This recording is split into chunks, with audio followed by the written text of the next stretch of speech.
يقول السائل: يلاحظ أثناء مقدمات وكلمات ودروس ومحاضرات أهل السنة والجماعة الدعاء للمشايخ وطلبة العلم الحاضرين إذا ذكر أحدهم بقول حفظه الله، فما حكم المداومة على ذلك والاستمرار عليه، وهل لذلك أصلا؟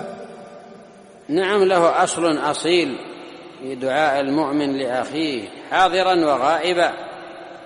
دعاء المؤمن لأخيه بظهر الغيب مجاب، عنده ملك يقول آمين ولك بمثل، وهكذا في حضوره وفي غيبته.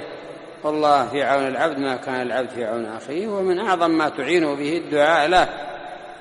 وتعاونوا على البر والتقوى وافعلوا الخير لعلكم تفلحون. وفي تفسير قول الله عز وجل: من يشفع شفاعة حسنة يكن له نصيب منها، فسرت الشفاعة بالدعاء الصالح للأخ للمسلم، أن هذا الشفاعة عند الله له، ولك نصيب من ذلك الدعاء، وأجر نصيبه الأجر.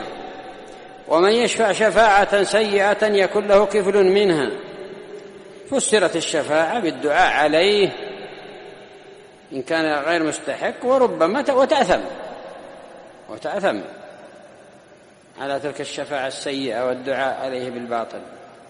والحاصل نعم، عمومات أدلة كثيرة تؤيد هذا، فلا بأس أن يدعو لأخيه حاضرا أو غائبا.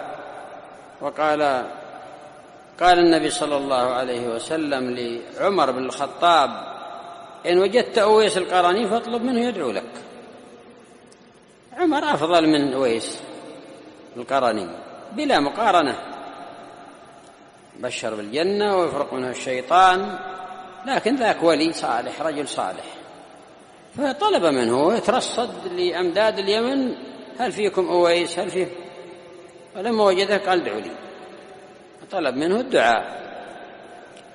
وهكذا أيضا يعني للذاهب إلى بيت الله عز وجل، جاء في قصة أبي الدرداء أنه طلب منه الدعاء، وما أحد أنكر على مثل ذلك في الدعاء في أوقات الإجابة، لكن لا تكثر من طلب الدعاء من الناس. وقال: ربكم ادعوني أستجب لكم.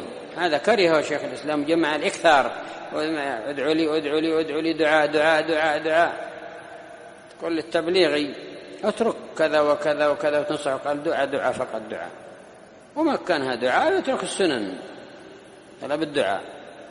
الشاهد لا إفراط ولا تفريط، طلب الدعاء من الرجل الصالح جائز، ودعاء الرجل الصالح لأخيه طلب أو لم يطلب في مرضه وفي غير مرضه مطلوب، ولا ينكر هذا أبدا أن يدعو الإنسان للمسلمين، بل إن هذا يفرحه، يسعده أن يجد من المسلمين من يعينه ولو بدعوة صالحة.